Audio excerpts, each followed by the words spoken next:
It's November, and we have another real estate market update for you. I'm David Shapiro with my colleague Lee Abraham. We run the Shapiro Group here in Austin, Texas, and we help people buy and sell. In the last 5 years, we've sold over $100 million of real estate, just helping families and investors transact in the Austin area. So if you have any questions on real estate, you want to hop on a call, shoot us a message. We'd be happy to chat with you.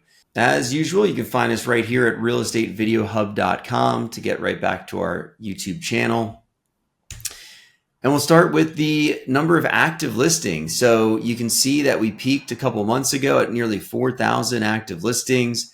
And as we head into the fall, that has declined, which is probably pretty close to normal seasonality. You can see here last year, going into the fall, they also declined.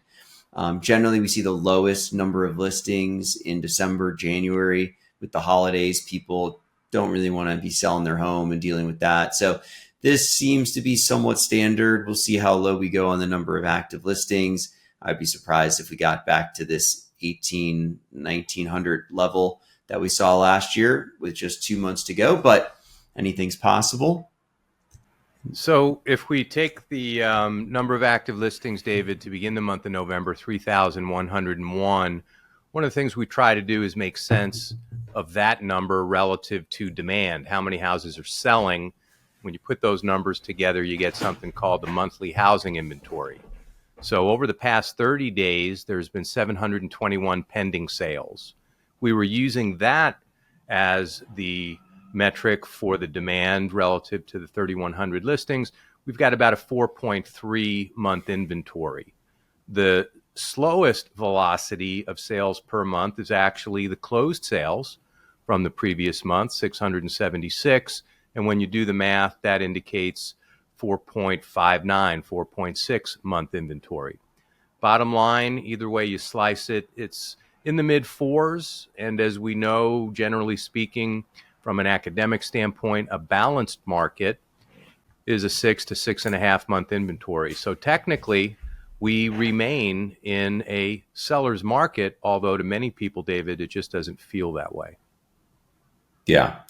I think it's, as we've often talked about, it's hyper local. And so we had a listing go live over the weekend and we ended up with multiple offers. So in that little pocket, and for those buyers, it definitely felt like a seller's market. And for other situations, there's some sellers sitting there that have their home listed for months and feel like, man, this definitely feels like a buyer's market. Right. So here you can see that 30-day monthly housing inventory charted over time. It's kind of similar vibes to the previous chart. So with seasonality, anything you want to point out here, Lee? One of the things I think is interesting when you look at this chart as compared to the actual housing inventory, the first slide that we looked at, you can see that the peak relatively tops out at about the same numbers, where if you go back a couple slides, David, you've got an increase, an ascension, if you will, on the actual number of listings. So basically, as we parse away some of these layers, all of that means is that demand is generally keeping up with the supply, and that, as we like to say, translates into at least stable values across a broad board. So I just think it's a little bit interesting. We're still quite low on transactional volume, and that's what we're really hoping to see increase as we round the corner on 2025 and look into next year. So this number's bearing that out, 676 sales per month. And the interesting thing here is that this is the highest number in the last, 3-4 years? Mm-hmm. So even though the market is slow in terms of sales volume, number of sales, it's up, and it's the highest number that we've seen since 22, 21? 2020 was the previous high at 1,200. Or sorry, 2021 at 900. Right. But yeah, under 600 in 2022, and then it's just slowly creeping up here year after year. Yeah. Yeah. And similar trend, if you look back to September, 700, right? That was the high going back to 2022. So yeah, it's interesting. I think also, if you just flash back to that, we've been talking about, is this the bottom? Have we hit the bottom?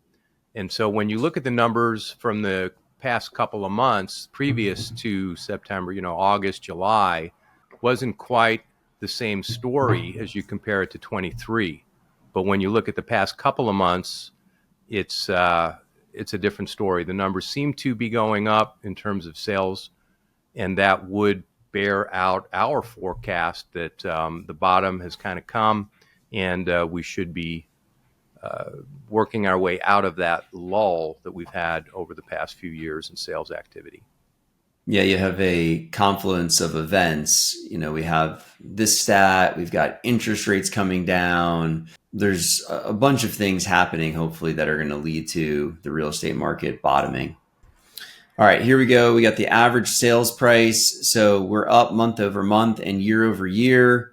And wow, do we have an October all-time high for the average sales price? That's pretty phenomenal to see. This is where I think people feel a little bit of a cognitive dissonance. It's like, wait, how can we have an average sales price that's the highest it's ever been for a month of October? Meanwhile, it doesn't feel like that out there in the market. I've come back to this selective selling that, there are sellers that are just waiting for things to turn around. If your house is down 20% in value, psychologically, that's a hard thing to pull the trigger on. But if you're up or flat on your value, it's a little bit easier to sell. I don't know if you have any other theories, Lee, as to why we're seeing this.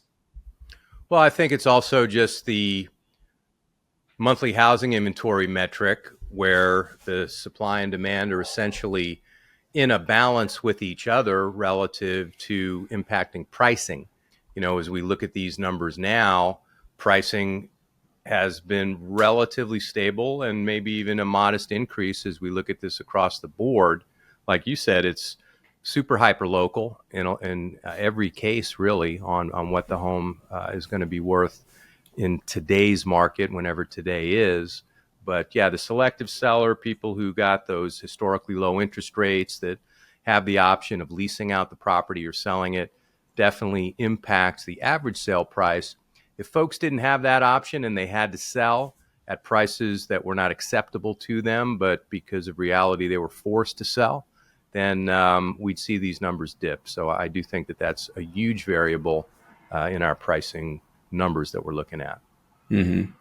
Yeah, and just note that we always do single family homes in Austin. So this is going to be a little bit different. You see this number, average sale price or median sale price, other places, it's often the whole metro area, which I think, for a lot of our clients that are in the city of Austin, it's skewing it if you're taking the whole metro area, which is significantly bigger and has additional dynamics at play. Okay, days to sell. And so we actually have a reduction, David. So if we look back, it's back to July, there was a slight dip. But other than that, maybe a little bit in April, haven't really seen a dip. They've kind of been trending up. This is in alignment with the forecast or the conclusion, if you will, that we've kind of bottomed out. And so days on market going down is an indicator of a strengthening market year over year. And we have the sales price to list price ratio and a nice little soft trend up. So that helps. It's in alignment with what we're seeing on the days to sell. And again, another indicator that, okay, maybe we're seeing a bottom here. Things always pick up a little bit in October after school gets back into play, before we get the holiday season. So I wouldn't be surprised if this percentage comes down again in November to probably December. I've gotten some of my best deals in December. So I've bought multiple properties in the month of December. I'd recommend, if you are thinking about it, the trade-off here is that, as you saw on that first slide, we have the number of homes that are listed coming down. So there's less options. But those things that are still on the market, once you hit mid-November and we get into holiday season, there's just less people thinking about it. They're focused on other things. And so if you have a seller that needs to sell, you can often get a good deal. So if you're thinking about buying and you're not sure about the timing, reach out to us, because the timing could be right now. We'd be happy to walk you through that. Of course, there's a lot of lifestyle factors, and we could talk interest rates and all the different things that are on your mind. So go in the description, reach out to Lee, and we'd be happy to have a conversation with you. Interesting. New listings up year over year. They sure are. Pretty decent jump there, David. It's been a while since there's been over 1,000 new listings in the month of October. And again, it just is adding to our narrative, if you will, that the market's going to be more robust in 2026. Yeah.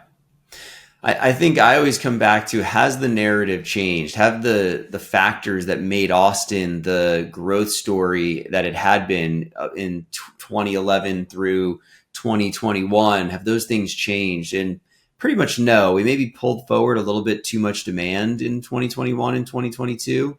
And then, we've seen that hurt us as we have to catch up. If you haven't seen my video, Trend Lines Don't Lie, go back, check out that video, because it shows this really interestingly where we would be if things had just stayed on a steady path from 2020, just kind of continued, and we hadn't had the big jump in 2021. So if you haven't seen that video, I'd recommend checking it out. You can find it on our YouTube channel, of course. And then we have our inventory barometer, and Lee put this together. I think this is the most real-time stats you can find to try to decide, if right now you're thinking, do I sell or do I buy? Here's a good stat to see where the market's headed. So here's the 100% line, and we'll get to some other charts that show it with some other variables here. But Lee, do you want to explain what we're seeing recently? Well, sure. What's the dynamic? How many new listings are hitting the market in any given week, and how many of those are being absorbed? And that's what we're looking at. So at this level, the new listings have been outpacing the pending sales. You can see that number is kind of hanging at the 140%, but then dwindled down at the end of October to just a little bit over the 100% mark at 104%. But here's the interesting thing that we've been noticing for a while, David. When I first came up with this supply-demand coverage ratio, is the technical name for it, we didn't have very many expired and withdrawn listings. Things weren't expiring. They were just selling. And so, but now we parsed another layer, and you're showing that information here. So the columns that were added is the number of expired and withdrawn listings. And there's been some big numbers right at the end of the month. So, the end of October, the end of September, the end of October, big numbers that are basically dragging down that inventory to a net reduction, not a growing inventory. And so that's kind of the untold story of those discretionary sellers that you were mentioning earlier. They don't get their price. They're either going to withdraw the listing or let it expire. And I think this kind of, ties a bow on the position that we're taking, which has to do with those discretionary sellers, stable supply demand as evidenced in the monthly housing inventory. And subsequently, we saw the highest average sale price for the month of October on record, David. So all these variables kind of tie together and seem to make sense. Yeah. So here is that same chart, but taking into account the withdrawn. So this shows, wow, these last 10 weeks or so, really seeing the number of listings come down, which we saw that in the very first chart that we showed, right, where you can see the number of active listings coming down. And that's mostly through withdrawn and expired listings is making that big difference. Of course, if I go back here, let's go back. We still do have pending sales, right? We're still selling stuff. So it's a combination of those two that's bringing it down despite new listings. And just to be clear, I think people feel like it's black and white, like, oh, we're not selling anything, or, oh, we're selling a ton back in 2021. But, this is a move where we're still selling homes, even though the market has retracted. We're still selling quite a few homes every month, just not to the numbers that we were used to experiencing. And so what does that mean? Let's just take a step back, David. We've talked about it before, but I think it bears repeating. To us, it means pent-up demand. It basically means that, based on long-term trends, that video that you were mentioning earlier, we should have much higher sales volume. There haven't been any real fundamental changes internally from an Austin standpoint. It's been external variables. And for buyers, what does that mean? This is a darn good time to get in, because when that pent-up demand becomes effective demand and starts to compete with you on the property you want to purchase.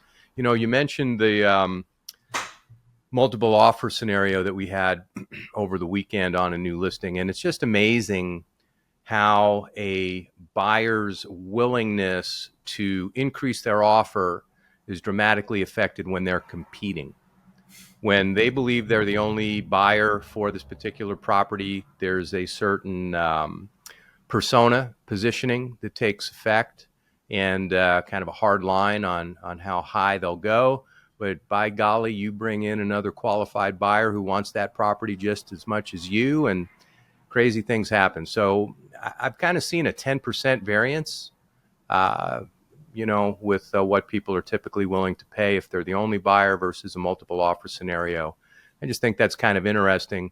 Point being, you don't want to be the buyer that waited only to find yourself in a multiple offer situation when you could be the only buyer today and get that property at the right price. Yeah. The number of times we've also seen something on the market for 40 days, and then like on day 41 we have an offer, on day 42 we have an offer. You're like, wait, how is this possible?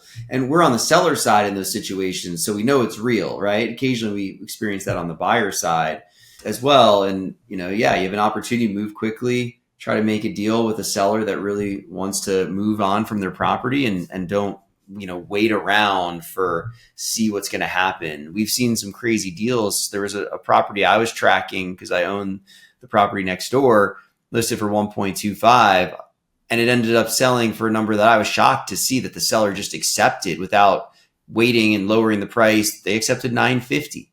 So there are sellers out there that, I think the best thing is reach out to us, and we'll help guide you on when to make offers and all that.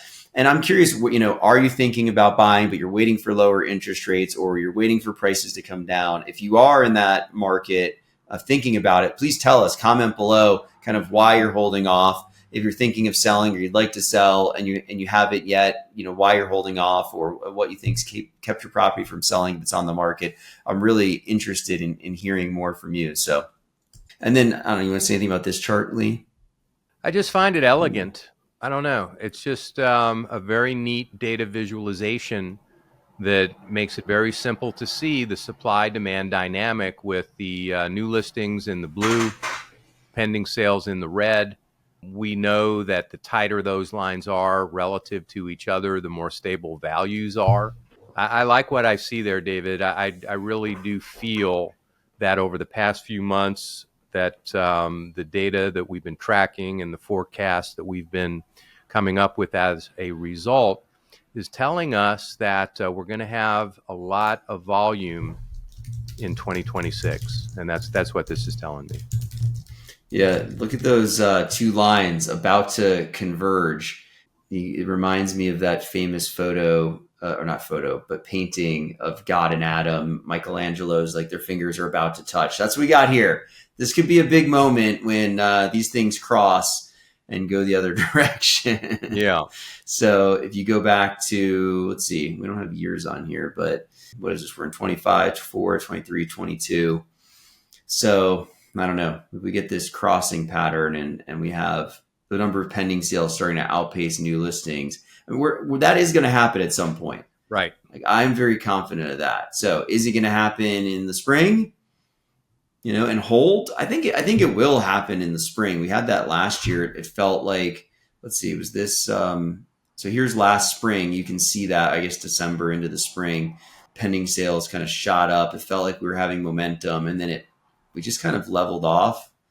So if we can maintain some of that momentum up a little bit longer, I think that's going to happen soon. I'm thinking this spring, but if not, the following for sure. So it's hard to time markets. Don't try to time the bottom. If it's the right time for you to buy because of your lifestyle, because you had an extra kid, you got married, you just need to be closer to your kid's school or closer to work, like just make the move based on your lifestyle. That's always the best thing. Don't try to time the market and make this an investment, especially if you're going to live in the home. Right. We have, I'd say, 75% of the people we work with, they use the word investment during their search, and only 20% of those people are never going to live in the home that are actually true investors. So everybody, or the majority of people, really want it to be a good investment, but focus on the lifestyle. That's the best advice I can give you. Look at this. We got mortgage rates down. Let's see, 1 year change down 0.5 point. How is this compared to like the last couple months, Lee? It's been dipping, a tenth of a point per month almost, something along that line. We're hoping to see this under 6 at some point in the first quarter. And I think that really will be the starting point of a new market dynamic where we do have more volume. And so this is obviously a leading indicator. It's been down a little bit each month for the past couple of months, and hopefully that'll continue. So get us sub 6, and then I think things will begin to feel a little bit different. Yeah, I think this is the thing that most people are waiting for. So, well, look at where we're at. Go back to that real quick. Look at that graphic in the bottom, the 52-week range. We're pretty close to the 52-week low, right, on both of these. So, yeah, if we know that the federal funds rate that the Fed is setting doesn't directly adjust, this rate, but hopefully everything that happens in between will impact it, and these rates will come down as well. And certainly getting below 6 is going to feel a lot different. Then we're going to be a full point below where we were at some point last year. Right. 5.5 on the 30-year fixed rate mortgage. That'll feel really good. If we get down to 5 flat, I really think that things are going to open up for the market, because it's really going to, the gap between where people are right now at 4% and 5% feels a lot smaller than between 4 and 6.22.